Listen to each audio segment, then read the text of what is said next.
कानी बहू। किशोरी लाल जी के बेटे राघव की शादी की बात जगह जगह चल रही थी, लेकिन किशोरी लाल जी को कोई लड़की पसंद ही नहीं आती थी। और उसकी एक ही वजह थी, किशोरी लाल जी का लालची होना। उनको लड़की वालों से मोटा दहेज चाहिए था और इसी चक्कर में एक दिन वो एक बहुत पैसे वाले के घर अपने बेटे का रिश्ता लेकर पहुंचे। उस आदमी का नाम था ओम प्रकाश। देखिए किशोरी लाल जी, मेरी एक ही बेटी है और मेरी सारी संपत्ति जायदाद सब कुछ मेरी बेटी नैना का ही है। नाम से लगता है बहुत खूबसूरत होगी। कितना अच्छा नाम है ना, नैना। ओ वैसे बात तो सही है आपकी। अब इतना पैसा है, जमीन जायदाद है, इकलौती बेटी, आप भी क्या करेंगे? सब कुछ उसे ही देंगे ना। बिल्कुल ठीक पहचाना आपने। बस बेटी की शादी और सारी जायदाद उसके नाम। पापा बिना देखे हाँ कर दीजिए ना, इतना अच्छा रिश्ता फिर कहाँ मिलेगा? माला माल हो जाएंगे हम। मैं अपनी बेटी को बुलाता हूँ। अरे नहीं नहीं नहीं नहीं, आपकी बेटी का नाम नैना है, सुनकर ही लगता है बहुत सुंदर होगी। रहने दीजिए अंकल, मैं तो आपकी बेटी के नाम से ही इतना खुश हो गया हूँ कि उसे बिना देखे शादी करने को तैयार हूँ। अब तो मैं उसका चेहरा सीधे शादी के बाद ही देखूंगा।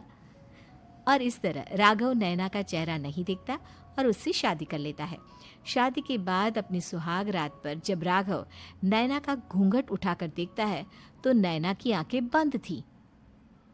कितनी खूबसूरत हो तुम नैना, जरा अपनी आंखें खोलकर मेरी तरफ देखो तो सही। नहीं, मुझे शर्म आती है। अरे मैंने तुम्हें शादी से पहले भी नहीं देखा, और अब अगर तुम आंखें खोलकर मुझे देखोगी भी नहीं तो मुझे अच्छा कैसे लगेगा? इससे पहले कि नैना अपनी आंखें खोलकर राघव की तरफ देखती, अचानक से लाइट चली गई और राघव नैना को पूरी तरह से देख भी नहीं पाया। अगली सुबह नैना राघव के लिए नाश्ता बनाकर लेकर आई। अरे ये क्या, आधा पराठा सीका हुआ है और आधा बिल्कुल कच्चा। ये तुमने क्या किया नैना? बहू, तुमने क्या आधा पराठा तवे से नीचे लटका कर रखा था जो आधा सिका है और आधा कच्चा? मुझे जितना दिखेगा उतना ही तो सीखूंगी ना पापा जी। जहाँ जहाँ मुझे नजर आ रहा था वहाँ मैंने सीख लिया, जहाँ जहाँ नहीं दिखा वहाँ कच्चा रह गया होगा। इसका क्या मतलब है? ये कैसा मजाक कर रही है तुम? अरे बहू, तुमने इतना लंबा घूंघट क्यों लगाया हुआ है? देखो हमारे घर में बहुओं को बेटी की तरह रखा जाता है, और फिर तुम तो इतना सारा माल लेकर आई हो। देखो ये घूंघट डालकर रखने की कोई जरूरत नहीं है। हाँ नैना, पापा जी ठीक कह रहे हैं, तुम तो आराम से रहो, अपना ही घर समझो। नैना अचानक से अपना घूंघट उठा लेती है। अरे ये क्या पापा, नैना की तो एक आंख फूटी हुई है। नाम से नैना, लेकिन ये तो कानी बहू निकली। मेरे साथ धोखा हुआ है, धोखा। बिना दिखाए अपनी कानी लड़की मेरे संग ब्याह दी। मुझे कानी बीवी नहीं चाहिए। मुझे अभी ओम प्रकाश जी से बात करनी पड़ेगी। आखिर उन्होंने मेरे साथ ऐसा किया क्यों? अरे आप लोगों ने ही तो पापा से कहा था कि आप लोग शादी से पहले मुझे देखना नहीं चाहते। अब मेरे पापा पर क्यों इल्जाम लगा रहे हैं? अरे लेकिन उन्हें बताना तो चाहिए था ना कि तुम कानी हो, एक आंख से तुम्हें दिखाई नहीं देता। किशोरी लाल और राघव नाराज होकर ओम प्रकाश को अपने घर बुलाते हैं। पापा जी, ये आपने क्या किया? शादी से पहले बताया क्यों नहीं कि नैना की आंखों में परेशानी है? अरे आप ही ने तो लड़की देखने से मना कर दिया था। और लेकिन आप बता तो सकते थे। आपको तो हमारी बेटी की प्रॉपर्टी चाहिए थी, वो भी पूरी की पूरी। अब क्या हुआ अगर उसे आधा दिखाई देता है? प्रॉपर्टी तो आपको पूरी मिल गई ना। अरे ये क्या बात हुई? मेरी शादी प्रॉपर्टी से नहीं, आपकी बेटी से हुई है। अब ये तो पहले सोचना चाहिए था, तब तो मेरी प्रॉपर्टी देखकर तुम्हारी जुबान लप लपा रही थी। लेकिन मैं कानी लड़की को अपनी बीवी बनाकर नहीं रख सकता। पापा कुछ करिए ना आप। हाँ करता हूँ। देखिए ओम प्रकाश जी, आप हमारे साथ ऐसा नहीं कर सकते। और तुम देखो, अगर तुमने मेरी बेटी से शादी तोड़ी ना, तो जो भी प्रॉपर्टी मैंने तुम्हें दी है वो तो पूरी की पूरी वापस ले ही लूँगा, और आधी प्रॉपर्टी तुम्हारी भी लूँगा। अरे मेरी आधी प्रॉपर्टी भला क्यों लेंगे आप?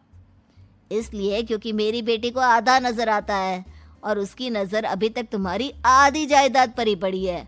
अब तुम उसे घर से निकालोगे तो कुछ तो लेकर जाएगी ना। और अगर हम आपकी बेटी को अपने घर की बहू बना कर रखे तो?